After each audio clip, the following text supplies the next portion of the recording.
உலக மக்கள் எல்லோருக்கும் வணக்கம். இது உங்கள் அம்பிகை ஜோதிடம். நான் உங்கள் ஜி கோபால் பேசுகிறேன். இன்னைக்கு நவ கிரகங்களில் சுக்கிர பகவானுடைய பெயர்ச்சியை பத்தி பார்க்க போறோம்.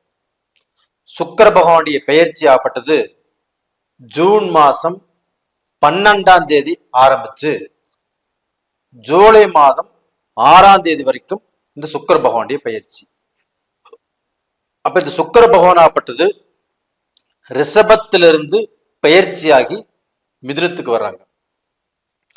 மிதுனமாகப்பட்டது புதனுடைய வீடு. அந்த புதனுடைய வீட்டுக்கு சுக்கிர பகவான் ஆப்பட்டது ஒரு நட்பு கிரகம். அப்ப இந்த சுக்கிர பகவான் ஆப்பட்டது மிதுனத்துக்கு பயிற்சி ஆறாங்க. அப்ப இந்த மிதுனத்துக்கு பயிற்சியாகும் இந்த சுக்கிர பகவானுடைய அனுகிரகம் மேச ராசிக்காரங்களுக்கு எப்படி இருக்கும், இதை பத்தி தான் இந்த வீடியோல நம்ம பார்க்க போறோம். இது போக மேச ராசிக்காரங்க நிறைய பேர் என்னுடைய வீடியோ பார்க்குறீங்க, சப்ஸ்கிரைப் பண்றீங்க, லைக் பண்றீங்க. நீங்க கொடுக்கக்கூடிய ஆறுதல், நீங்க லைக் பண்றது, சப்ஸ்கிரைப் பண்றது, இது எல்லாமே எங்களுக்கு ரொம்ப திருப்தியா இருக்குது. உங்க எல்லாத்துக்குமே என்னுடைய மனமார்ந்த நன்றிகள். அது போக பார்த்துட்டு ஒரு சிலர் சப்ஸ்கிரைப் பண்ணாமலே போயிடுறீங்க. அவங்களும் சப்ஸ்கிரைப் பண்ணினா ஒண்ணுமே எங்களுக்கு ரொம்ப நல்லா இருக்கும். அப்ப இந்த சுக்கிர பகவானுடைய பெயர்ச்சி ஆகப்பட்டது மிதுன ராசிக்கு போறதுனால மேசத்துக்கு 7ஆம் இடத்துக்கு அதிபதி இந்த சுக்கிர பகவான். அது போக 2ஆம் இடத்துக்கு அதிபதியும் சுக்கிர பகவான் தான். அப்ப இந்த சுக்கிர பகவான் ஆகப்பட்டது 3ஆம் இடத்துக்கு போவது நல்லதா அப்படின்னா கண்டிப்பாக 7ஆம் இடத்து அதிபதி 3ஆம் இடத்துக்கு செல்வது யோகம். எப்படின்னா இந்த 7ஆம் இடம் என்பது கலஸ்தரஸ்தானம்.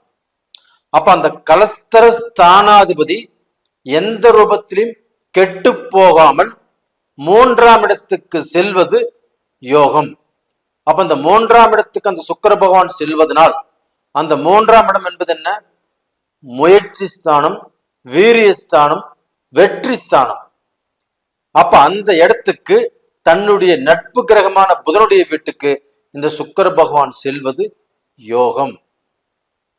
அப்ப உங்களுடைய ஃபியூச்சருக்கு தேவையான எந்த முயற்சிகளை நீங்கள் எடுத்தாலும் அந்த முயற்சிகளில் இந்த காலகட்டத்தில் வெற்றியை தவிர வேற எதுவுமே இல்லை. அப்போ கடந்த காலங்கள்ல நீங்க தோல்விகளை பார்த்தீங்க, சில சங்கடங்களை பார்த்தீங்க. உங்களுக்கு மேசத்துக்கு 11ஆம் இடத்துல சனி பகவான் நல்லா இருந்துட்டாலுமே அதுல ஒரு சிலர் ஆகப்பட்டது நல்லா இல்லை.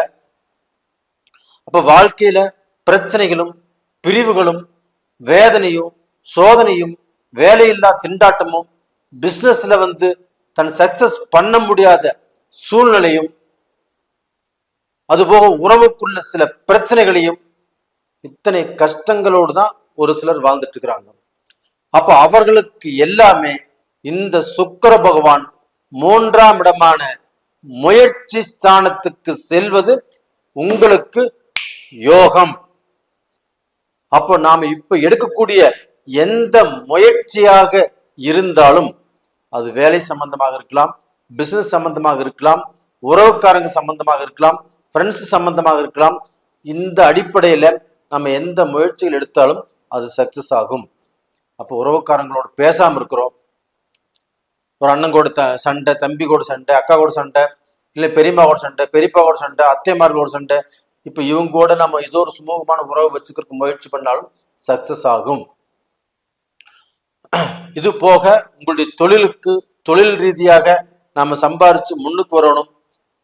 எவ்வளவு கஷ்டப்பட்டுட்டோம், இதற்கு மேலேயாவது நம்ம நல்லா இருக்கணும் அப்படின்னு சொல்லி நீங்க முயற்சி எடுத்தாலும் அந்த முயற்சியில கண்டிப்பாக திருப்தியை கொடுக்கும். அதே சமயத்துல 7ஆம் இடத்து அதிபதி 3ஆம் இடத்துல, 7ஆம் இடம் என்பது பார்ட்னர் சம்பந்தப்பட்டது. அப்ப உங்க கூட தொழில் செய்யறவங்க, அப்ப அவங்க மூலியமாக சலிப்பு சங்கடங்கள் இருந்தாலும், சொல்ல முடியாத பிரச்சனைகள் இருந்தாலும் இந்த பீரியட்ல கண்டிப்பாக சால்வ் ஆகும். அப்ப பார்ட்னர் மூலியமாக உங்களுடைய பிசினஸ் ஆகப்பட்டது நல்ல லெவலுக்கு வரக்கூடிய வாய்ப்புகள் உருவாகும். அப்ப இது போக நீங்க தொழில் இருக்கிறீங்க, ஒரு ப்ரமோஷன் எதிர்பார்த்துட்டு இருக்கிறீங்க, ஒரு கவர்மெண்ட் ஜாப் இருக்கிறீங்க, ஒரு ப்ரமோஷன் எதிர்பார்க்குறீங்க, அது கடந்த காலங்கள்ல நடக்கல, அப்ப தனக்கு வர வேண்டிய ப்ரமோஷன் வேறவங்களுக்கு போச்சு, தனக்கு இன்னும் வரலையே அப்படின்னு எதிர்பார்த்துட்டு இருக்கிறீங்கன்னா அந்த எதிர்பார்ப்பு இந்த பீரியட்ல சக்சஸ் ஆவதற்குண்டான வாய்ப்புகள் உங்களுக்கு இருக்குது. அதே சமயத்துல இப்ப மேச ராசிக்கு அந்த செவ்வாயாகப்பட்டது தன்னுடைய ராசியிலேயே இருப்பதால் அப்ப அந்த ராசியுடைய வேகம் ஜாஸ்தியா இருக்கும்.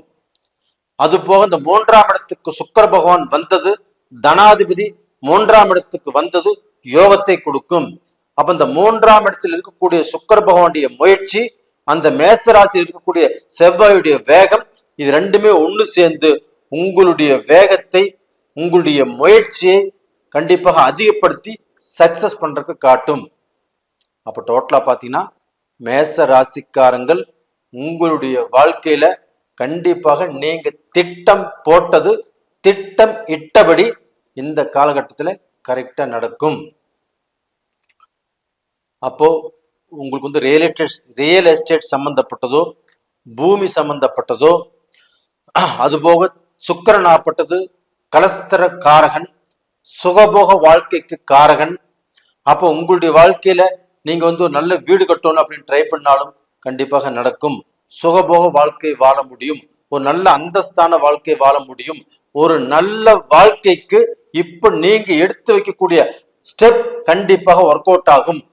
அப்ப டோட்டலா பாத்தீங்கன்னா இந்த சுக்கிர பகவானுடைய அனுகிரகமாகப்பட்டது மேச ராசிக்காரங்களுக்கு ஒரு நல்ல வழிபாதையை உருவாக்கும். அப்ப மேச ராசியில உள்ளவங்களுக்கு ஒரு லக்ஸரி வாழ்க்கை வாழ்வதற்குண்டான அமைப்பை இந்த சுக்கிர பகவானுடைய பயிற்சி கண்டிப்பாக கொடுக்கும். அப்ப டோட்டலா பாத்தீங்கன்னா மேச ராசிக்காரங்க இந்த 7ஆம் இடத்து அதிபதி சுக்கிர பகவான் ஆப்பட்டது புதனுடைய வீட்டுல நட்பு ஸ்தானத்துல இருக்கிறதுனால அந்த சுக்கிர பகவானால உங்களுக்கு நடக்கக்கூடிய எல்லா விஷயங்களும் சாதகமாக இருக்கும், பாதகமாக வராது. அது போக உங்களுக்கு செவ்வாய் அந்த ராசியிலே இருக்கிறதுனால உங்களுக்கு உடம்புல கொஞ்சம் சூடு ஜாஸ்தியா இருக்கும், வெக்க ஜாஸ்தியா வரும், ஹீட் ஜாஸ்தியா இருக்கும். அப்படிப்பட்டவங்களாப்பட்டது இந்த காலகட்டத்துல கொஞ்சம் மருத்துவ செலவு வரும், அதை கொஞ்சம் பார்த்து நடந்துக்கோங்க. அது போக அந்த சுக்கிரன் 3ஆம் இடத்துக்கு போறதுனால நீங்க வந்து அந்த அம்பாளை வழிபட்டு வந்தீங்கன்னா கண்டிப்பாக அந்த அம்பாளுடைய அனுகிரகங்கள் உங்களுக்கு ரொம்ப திருப்தியாக இருக்கும். அப்ப அந்த அம்பாளுடைய வழிபாடு உங்களுக்கு ரொம்ப சிறப்பா இருக்கும். அந்த அம்பாளை வழிபடுங்கள். அப்ப டோட்டலா பாத்தீங்கன்னா இந்த பதிவு உங்களுக்கு பிடிச்சிருக்குன்னு நினைக்கிறேன். பிடிச்சிருந்தா லைக் பண்ணுங்க, சப்ஸ்கிரைப் பண்ணுங்க. அது போக உங்களுடைய ஜென்ம ஜாதகத்தில் நடக்கக்கூடிய தசாபுத்திகள் என்ன ஏதுங்கிறது ஃபர்ஸ்ட் பாருங்க.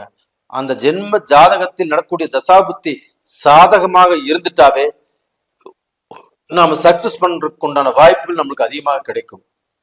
அப்ப சாதகமாக இல்லைன்னா நம்ம போகக்கூடிய அந்த பாதையில கொஞ்சம் நம்மளுடைய வேகத்தை கொஞ்சம் குறைச்சிக்கணும். அப்ப என்ன ஏதுங்கிறது உங்க ஜாதகத்தை பாருங்க. அப்படி பார்க்கணும்னு நினைச்சா கீழே 2 நம்பர் கொடுத்துருக்குறோம், கான்டாக்ட் பண்ணுங்க, வாட்ஸ்அப் பண்ணுங்க. அதே சமயத்துல உங்க சப்ஸ்கிரைப் பண்ண எல்லாத்துக்குமே என்னுடைய நன்றிகள். உங்களிடமிருந்து விடைபெறுவது உங்களின் ஜி கோபால். நன்றி, வணக்கம்.